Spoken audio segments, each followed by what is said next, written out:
Sponsor by Neco insurance limited. बीमा गरौँ, सुनिश्चित रहौँ।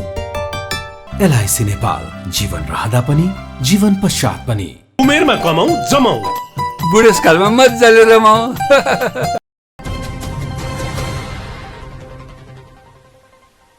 नमस्कार, कार्यक्रम खबर एक्सप्रेसको आजको श्रृङ्खलामा हार्दिक स्वागत गर्दछु। म रामचन्द्र खड्का। दर्शकहरू, आज हामी निक्षेप तथा कर्जा सुरक्षण कोषले गरिरहेका कामहरू, कोषले हासिल गरेका उपलब्धिहरू र कोषका अबको योजना लगायतका विविध विषयहरूमा केन्द्रित भएर कुराकानी गर्नेछौँ। कुराकानीका लागि हुनुहुन्छ निक्षेप तथा कर्जा सुरक्षण कोषका प्रमुख कार्यकारी अधिकृत रमेश घिमिरे। उहाँलाई कार्यक्रममा स्वागत गरौँ। स्वागत छ सर। नमस्कार, धन्यवाद। के छ, आराम हुनुहुन्छ? एकदम ठिक छ। निक्षेप तथा कर्जा सुरक्षण कोषको वर्तमान अवस्था के छ सर? निक्षेप तथा कर्जा सुरक्षण कोष स्थापनाको 50 वर्ष पुरा गरेर 51 वर्ष प्रवेश गरेको छ। गत असोज 4 गते हामीले 50औं वार्षिक उत्सव भव्यताका साथ सम्पन्न गरेका छौँ। यो अवस्थासम्म आइपुग्दाखेरि निक्षेप तथा कर्जा सुरक्षण कोषले कर्जाको सुरक्षणतर्फ 2 खर्ब 77 अर्ब बराबरको कर्जाको सुरक्षण गरेको छ र कुल देशको कर्जा मध्येमा 5.6% कर्जा सुरक्षित गर्न सफल भएको छ र कर्जाका ऋणीहरूको सङ्ख्यालाई हेर्ने हो भने झन्डै 17 लाखवटा ऋणीहरूको कर्जालाई सुरक्षण प्रदान गरेको छ। निक्षेपतर्फ हेर्ने हो भनेदेखि कन्ट्रीको टोटल निक्षेपको 22% हिस्सा सुरक्षण दायराभित्र आउन सफल भएको छ। यो 50 वर्षको अवधिसम्म आइपुग्दा 2067 सालमा लागू भएको निक्षेप सुरक्षण कार्यक्रम अहिले भदौ मसान्तसम्म आइपुग्दाखेरि झन्डै 4 करोड 17 लाख सङ्ख्याकामा एकाउन्टहरू सुरक्षण गरिएको छ, निक्षेप खाताहरू। र त्यो सुरक्षित भएको निक्षेप खाताको समग्र अङ्कलाई जोड्ने हो भनेदेखि 12 खर्ब 88 अर्ब बराबरको ब्याङ्क वित्तीय संस्थाहरूले सङ्कलन गरेको निक्षेप चाहिँ हाम्रो सुरक्षण दायरामा आइसकेको छ। र यो गत वर्षसम्मको हाम्रो अवस्थालाई हेर्ने हो भने निक्षेप तथा कर्जा सुरक्षण कोषले 5 अर्ब 56 करोड रकम चाहिँ सञ्चालन मुनाफा आर्जन गरेको छ र नेपाल सरकारलाई कर तिरेर गत वर्ष 3 अर्ब 80 करोड चाहिँ खुद मुनाफा आर्जन गर्न सफल भएको छ। अहिले कोषको समग्र पुँजी कोषको आकार चाहिँ 24 अर्ब पुगेको छ भने यो चुक्ता पुँजीको अङ्क चाहिँ 10 अर्ब छ। गत आर्थिक वर्षमा हामीले विशेष गरेर ब्याङ्क तथा वित्तीय संस्थाहरूमा निक्षेप तथा कर्जा सुरक्षण कोषको बारेमा त्यति धेरै अवेरनेस नभएको, इभन क वर्गका ठुला ब्याङ्कहरू पनि निक्षेप तथा कर्जा सुरक्षण कोषसँगको कारोबारबाट प्राप्त लाभका बारेमा त्यति धेरै जानकार नभएको पाएका थियौँ र त्यसैले हामीले एउटा चाहिँ योजनाबद्ध रूपमा रणनीतिक हिसाबले हामीले चाहिँ सबै क वर्गका ब्याङ्कहरू केन्द्रित हामीले चाहिँ बजारीकरण अभियान सुरु गरेका थियौँ। त्यसको फलस्वरूप चाहिँ गत वर्ष मात्रै हामीले चाहिँ 16वटा कमर्सियल ब्याङ्कहरूलाई हाम्रो सुरक्षण कार्यक्रमभित्र आबद्ध गराएका छौँ। सरसर्ती अहिले चाहिँ कोषको अवस्था यही नै हो। हजुर, वित्तीय अवस्था त राम्रै भएको पाइयो होइन? राम्रै बताउनु भयो यहाँले। जस्तो 5 दशकभन्दा बढी लामो इतिहास भएको संस्था अहिलेसम्म त्यति चर्चामा नआउनु होइन, वित्तीय ज्ञान भएका मान्छेहरूभन्दा बाहिर जान नसक्नु, पब्लिकलाई राम्ररी थाहा नहुनुको कारण चाहिँ के रहेछ? बिल्कुल, एकदमै राम्रो प्रश्न गर्नुभयो। वास्तवमै 50 वर्ष पुरानो संस्था भएर पनि धेरै कम मानिसहरूलाई, सर्वसाधारणहरूलाई निक्षेप तथा कर्जा सुरक्षण कोषको बारेमा जानकारी छ। इभन फ्रेङ्कली स्पिकिङ धेरै वित्तीय क्षेत्रकै मान्छेहरूमा पनि निक्षेप तथा कर्जा सुरक्षण कोषको खास जिम्मेवारी के हो भन्ने बारेमा त्यति धेरै ज्ञान भएको पाइँदैन। इभन ब्याङ्करहरू पनि धेरै हदसम्म, जुन हदसम्म अवेर र एडुकेट हुनुपर्ने हो त्यो हदसम्म नभएको पाइन्छ। मैले चाहिँ यसको पछाडि मुख्य कारक चाहिँ 2टा देखेको छु। एउटा कारक के हो भन्दाखेरि यसको कार्य प्रकृति आफैमा यस्तो छ कि सर्वसाधारण जनता समक्ष पुग्नै पर्दैन। निक्षेप तथा कर्जा सुरक्षण कोषको ग्राहक भनेको नेपाल राष्ट्र ब्याङ्कले इजाजत दिएका ब्याङ्क तथा वित्तीय संस्थाहरू मात्र हुन्। त्यसले गर्दा हाम्रो जे जति काम कारोबार हुन्छ ब्याङ्क वित्तीय संस्थासँग हुन्छ। सर्वसाधारणको फुटफल हामी कहाँ भइरहन जरुरी छैन। यस कारणले गर्दाखेरि पनि कोषको बारेमा सर्वसाधारणमा कम मात्रै जानकारी हुन गएको हो। दोस्रो कारण भनेको वास्तवमा देशको एउटा फाइनेन्सियल इकोसिस्टममा डिसिजिएफ अथवा हाम्रो संस्थाको जुन भूमिका हो त्यो भूमिकालाई हामीले उजागर हुने किसिमले जनसमक्ष त्यस्ता प्रवर्धनात्मक सचेतनामूलक कार्यक्रमहरू अलिक प्रभावकारी रूपमा विगतमा गर्न सकिरहेका थिएनौँ। त्यसले गर्दाखेरि पनि कोषको बारेमा सर्वसाधारणमा अलिकति जानकारीको कमी पाइएको हो। तर विगत 1 वर्षदेखिको चाहिँ हाम्रो चाहिँ क्रियाकलापहरूलाई यहाँले हेर्नुभयो भने अहिले चाहिँ वास्तवमा पहिलेको भन्दा केही हदसम्म जनस्तरमा पनि निश्चित तथा कर्जा सुरक्षण कोषको बारेमा अलिकति जानकारी बढेको र ब्याङ्क तथा वित्तीय संस्थाहरूमा पनि कोषसँगको कारोबारबाट प्राप्त लाभ होइन कोषको वित्तीय प्रणालीमा भूमिका लगायतका कुराहरूमा अलिकति सचेतना चाहिँ बढेको चाहिँ मैले चाहिँ महसुस गरेको छु। जस्तो कस्तो छ भने बैङ्किङ क्षेत्रको लागि नियमनकारी निकाय नेपाल राष्ट्र बैङ्क भयो। जस्तै यहाँ नै एनसिएलमा बसेर लामो समय नेतृत्वमा बसेर काम गर्नुभयो, त्यसको नियामक निकाय चाहिँ दूरसञ्चार प्राधिकरण थियो। अब निक्षेप तथा कर्जा सुरक्षण कोषलाई चाहिँ नियमन गर्ने कसले भन्ने एउटा उछानी छ। यो चाहिँ कहाँबाट नियमन हुन्छ, कसरी चल्छ? यसो छ, निक्षेप तथा कर्जा सुरक्षण कोषको भूमिका हेर्नुहुन्छ भने चाहिँ नेपालमा यसको 2टा भूमिका छ। अरू मुलुकहरूको अभ्यासलाई हेर्नुहुन्छ भने चाहिँ निक्षेप तथा कर्जा सुरक्षण कोष जस्ता निकायहरू चाहिँ 2 खाले निकायहरू हुन्छन्। एउटाले निक्षेपको मात्रै सुरक्षणको काम हेर्छ, अर्को निकायले कर्जाको सुरक्षणको काम हेर्छ। र कतिपय मुलुकहरूमा चाहिँ निक्षेप सुरक्षणको काम चाहिँ केन्द्रीय ब्याङ्क स्वयंले गर्ने अथवा केन्द्रीय ब्याङ्कले छुट्टै एउटा निकाय खडा गरेर गर्ने पनि अभ्यासहरू पाइन्छ होइन।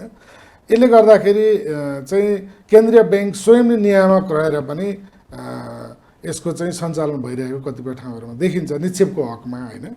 कर्जाको हकमा हाम्रो देशमा चाहिँ हामी मात्र एउटा सरकारी निकाय र कर्जाको सुरक्षण गर्ने एक मात्र निकाय हौँ। अरू कन्ट्रीहरूमा चाहिँ यसका कर्जा सुरक्षण सम्बन्धी काम गर्ने निकायहरू 1 भन्दा बढी पनि हुन सक्छन् र त्यसका छुट्टै नियामक निकाय पनि को व्यवस्था पनि रहेको छ।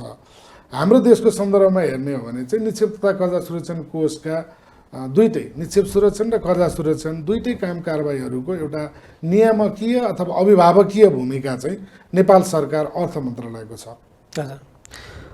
यहाँ चाहिँ लामो समय एनसेल जस्तो संस्थाको नेतृत्वमा रहेर काम गर्नुभयो होइन।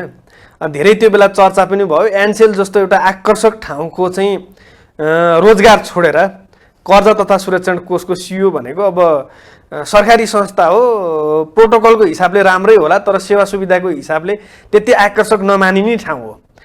त्यस्तो ठाउँमा यहाँ आएर काम गरिराख्नु भएको छ। निजी क्षेत्रमा रहेर काम गर्नु र एउटा सरकारी संस्थामा रहेर काम गर्नु भिन्नता चाहिँ यहाँले कस्तो पाउनुभयो? राम्रो क्वेसन गर्नुभयो। प्रायः धेरैजनाले यही क्वेसन गर्नुहुन्छ। पहिलो नम्बर त निजी क्षेत्रमा काम गर्नु भनेको चाहिँ एक किसिमले राज्यप्रतिको योगदानको हिसाबले चाहिँ धेरै सन्तुष्टि लिने ठाउँ हुन्न। व्यक्तिगत तवरमा राम्रो तलब सुविधा होइन, राम्रो पारिवारिक जीवन, राम्रो चाहिँ एउटा व्यक्तिगत जीवन हुन सक्छ। तर आफूले गरेको कामबाट आफूले पुर्याएको योगदानबाट प्रत्यक्ष रूपमा राज्यलाई लाभ हुने किसिमको चाहिँ भूमिका निर्वाह गर्न निजी क्षेत्रबाट सकिन्न। त्यसले गर्दा मैले केही समय चाहिँ अब लामो समय निजी क्षेत्रमा रहेर काम गरियो होइन। मैले ब्याङ्क वित्तीय संस्थामा 20 वर्ष भन्दा बढी समय काम गरेँ। त्यस्तै एनसेलमा पनि मैले लगभग 4 वर्षको अवधि काम गरेँ। त्यो दौरानमा निजी क्षेत्रको बारेमा मैले चाहिँ सिकेका कुराहरू विशेष गरी व्यवस्थापकीय कुराहरू होइन र व्यवसाय विस्तारसँग सम्बन्धित कुराहरूमा जुन किसिमको आफूमा एउटा स्किल सेट डेभलप भयो त्यो चिजलाई वास्तवमै सरकारी संस्थानहरू सरकारी निकायहरूमा इमान्दारीपूर्वक प्रयोग गर्न सकियो भनेदेखि वास्तवमा निजी क्षेत्रको अनुभव र सरकारी जुन प्रणाली छ त्यो प्रणालीको लामो अनुभव र सरकारको एउटा चाहिँ प्रति आम सर्वसाधारण अथवा सेवाग्राहीहरूको जुन विश्वास छ यी चिजहरूलाई राम्रोसँग ब्यालेन्स गरेर लान सकियो भनेदेखि एउटा चाहिँ उल्लेख्य उपलब्धि हासिल गर्न सकिन्छ र त्यो उपलब्धिबाट आफूले पनि आर्थिक होइन एउटा चाहिँ सेवामूलक चाहिँ लाभ हासिल गर्न सकिन्छ भन्ने उद्देश्यबाट नै मैले यो जिम्मेवारीमा चाहिँ आफ्नो इन्ट्रेस्ट देखाएको हो र 1 वर्षको अवधिमा आउँदाखेरि मेरो अनुभव चाहिँ निजी क्षेत्र र सरकारी क्षेत्रको यहाँले के फरक पाउनुभयो भन्ने सोध्नु भएको थियो। त्यसमा मूलभूत रूपमा फरक भनेको चाहिँ एउटा चाहिँ कार्यशैली, निजी क्षेत्रको कार्यशैली र सरकारी क्षेत्रको कार्यशैलीमा चाहिँ एकदम आमूल नै फरक छ हैन, ड्रास्टिक भिन्नता छ। निजी क्षेत्रमा कुनै पनि कुराहरूको निर्णय चाहिँ अलि छिटो छरितो रूपमा गर्न सकिने किसिमको संयन्त्र विकसित गर्न सकिँदो रहेछ हैन। तर सरकारी क्षेत्रमा चाहिँ कुनै पनि विषयमा अलिकति क्रिटिकल अलिकति स्ट्राटेजिक विषयहरूमा निर्णय लिनको लागि चाहिँ अलिकति बढी समय लाग्ने र निर्णयमा चाहिँ धेरै स्टेक होल्डरहरूको रोल हुने चाहिँ ले गर्दाखेरि चाहिँ निर्णय प्रक्रिया चाहिँ अलिकति निजी क्षेत्रको तुलनामा सरकारी क्षेत्रको चाहिँ केही चाहिँ लेन्दी छ हैन, एउटा यो देखियो। अनि अर्को कुरा भनेको चाहिँ के हो भन्दाखेरि निजी क्षेत्रमा जुन काम गर्ने कर्मचारीहरू हुन्छन् ती कर्मचारीहरूको जुन आफ्नो जिम्मेवारी छ, जिम्मेवारी प्रतिको समर्पणलाई उनीहरूले प्राप्त गर्ने जुन इन्सेन्टिभ हो, वित्तीय जुन इन्सेन्टिभ हो त्यसले मोटिभेट गरिरहेको पाइन्छ, मैले चाहिँ देखेको। त्यसले गर्दाखेरि चाहिँ आफ्नो एप्रेजल बिग्रिएला, आफ्नो पर्फर्मेन्स बिग्रिएला, आफ्नो सेट केपिआई टार्गेट मिट नहोला, भोलि मेरो तलब घट्ला भन्ने खालको चिन्ता चाहिँ कर्मचारीहरूमा हुने भएको हुनाले संस्थाको उत्पादकता अभिवृद्धिमा कर्मचारीको चाहिँ जुन इनपुट हो त्यो चाहिँ एकदम हायर लेभलको इनपुट हुने मेरो अनुभव छ निजी क्षेत्रमा।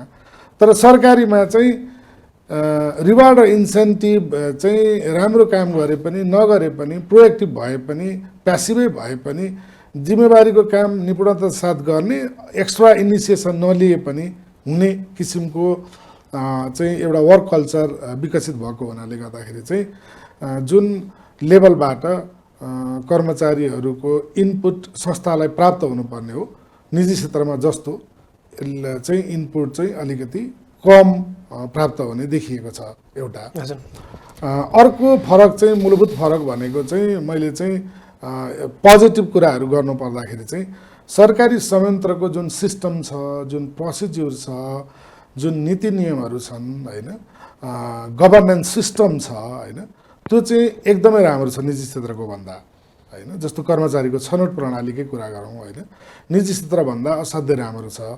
यी राम्रा चिजहरूलाई चाहिँ निजी क्षेत्रका राम्रा चिज र सरकारी क्षेत्रका राम्रा चिजहरूलाई फ्युजन गरेर व्यवस्थापकीय भूमिकामा लागि परियो भने वास्तवमै संस्थालाई राम्रो गर्न सकिन्छ भन्ने चाहिँ यो 1 वर्षको मेरो अनुभवले मैले चाहिँ सिकेको छु। हजुर, जस्तो कस्तो भने यहाँले अब निजी क्षेत्रमा रहेर नि काम गर्नुभयो, सरकारी संस्थामा पनि एउटा प्रमुख कार्यकारी अधिकृतको हैसियतमा काम गरिराख्नु भएको छ। आज सरकारले हेर्ने दृष्टिकोण, राज्यले हेर्ने दृष्टिकोण चाहिँ के हुँदो रहेछ? निजी क्षेत्रमा रहेर काम गर्दाखेरि कुनै काम परेर हिजो सञ्चार मन्त्रालयमा जाँदा आज कर्जा सुरक्षण कोषबाट चाहिँ कुनै फाइल बोकेर अर्थ मन्त्रालयमा जाँदाखेरिको फरक दृष्टिकोण चाहिँ कस्तो पाउनु भयो यहाँले? त्यो त पक्कै पनि फरक भइ नै हाल्छ होइन। निजी क्षेत्रको चाहिँ कुनै एउटा जिम्मेवार पदमा रहेर पनि तिनै निकायहरूमा सम्बन्धित कामहरू गर्दाखेरि सम्बन्धित पदाधिकारीले हेर्ने दृष्टिकोण र अहिले एउटा शुद्ध सरकारी निकायको कार्यकारी प्रमुखको हैसियतमा त्यहाँ जाँदाखेरि उहाँहरूले हेर्ने दृष्टिकोणमा त त्यो त फरक नै भइहाल्यो। मुख्य फरक भनेको के हुन्छ भन्दाखेरि निजी क्षेत्र ले उठान गरेका विषयहरूमा जुन विश्वास हो नि, लेभल अफ ट्रस्ट चाहिँ स्वाभाविक रूपमा निजी क्षेत्रका विषयवस्तुहरूलाई निर्णय दिनुपर्ने अधिकारीले अथवा निकासा दिनुपर्ने अधिकारीले एकदमै मिहिन तवरबाट हेर्नुपर्ने हुन्छ। त्यो बाध्यात्मक अवस्था नै हो। तर सरकारी निकायका चिजहरूलाई चाहिँ हेर्नु पर्दाखेरि जुन लेभलको ड्यु डिलिजेन्स भनौँ, जुन लेभलको गहनता एप्लाई गर्नुपर्ने हो त्यो लेभलको नगर्दा पनि हुन्छ। किनभने आफ्नै मातहतको होइन, आफ्नै अधीनको निकायले लिएर आएको कुरा र एउटा शुद्ध चाहिँ आफूसँग चाहिँ भन्नु न आफू फेसिलिटेटर मात्र भएर सहयोग गर्नुपर्ने निकायको काम कारबाहीहरूको विषयवस्तुमा त हेर्ने दृष्टिकोण फरक हुने नै भइहाल्यो होइन। हामीले लगेका चिजहरूमा चाहिँ छिटो छरितो काम कारबाही हुनु र निजी क्षेत्रमा हुँदा मैले लगेका चिजमा अलिकति सुस्तता हुनु त्यो स्वाभाविक नै हो। त्यसलाई अस्वाभाविक रूपमा चाहिँ मैले लिएको छुइनँ। त्योदेखि बाहेक त अरू त खासै फरक व्यावसायिक हिसाबले एकाडेमिक हिसाबले होइन त्यस्तो कुनै पनि फरक चाहिँ मैले अनुभव गरेको छैन। नागरिकलाई सेवा दिने हिसाबले हेर्ने हो भने आजको दिनमा पनि सरकारी संस्थाहरूभन्दा प्राइभेट संस्था नै अगाडि छन्।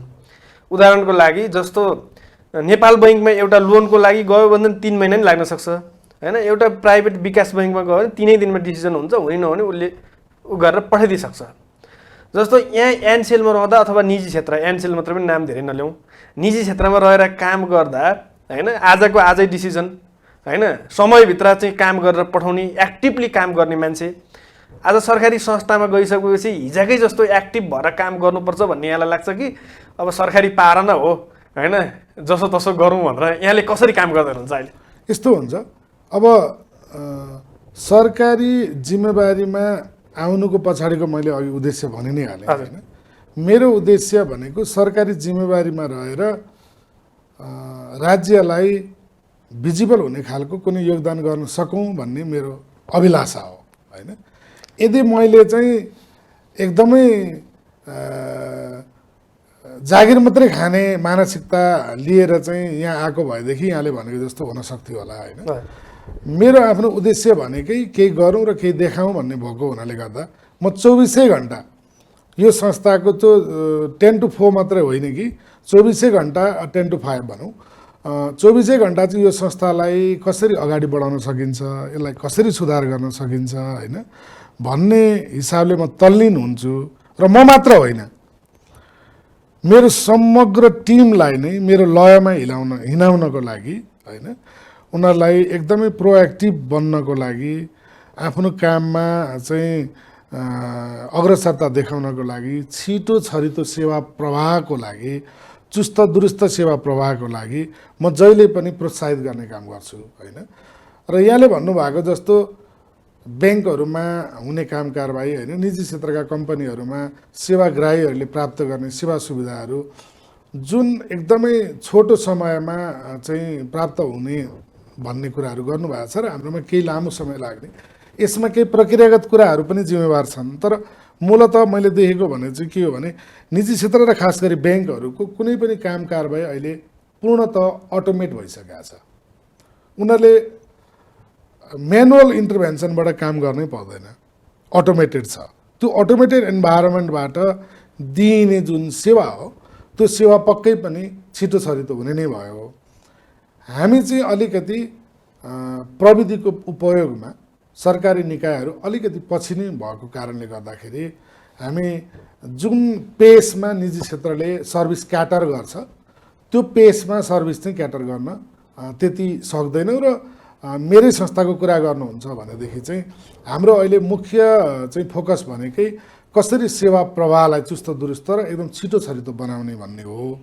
यसको लागि भनेको आवश्यक पर्ने भनेको प्रविधि नै हो होइन।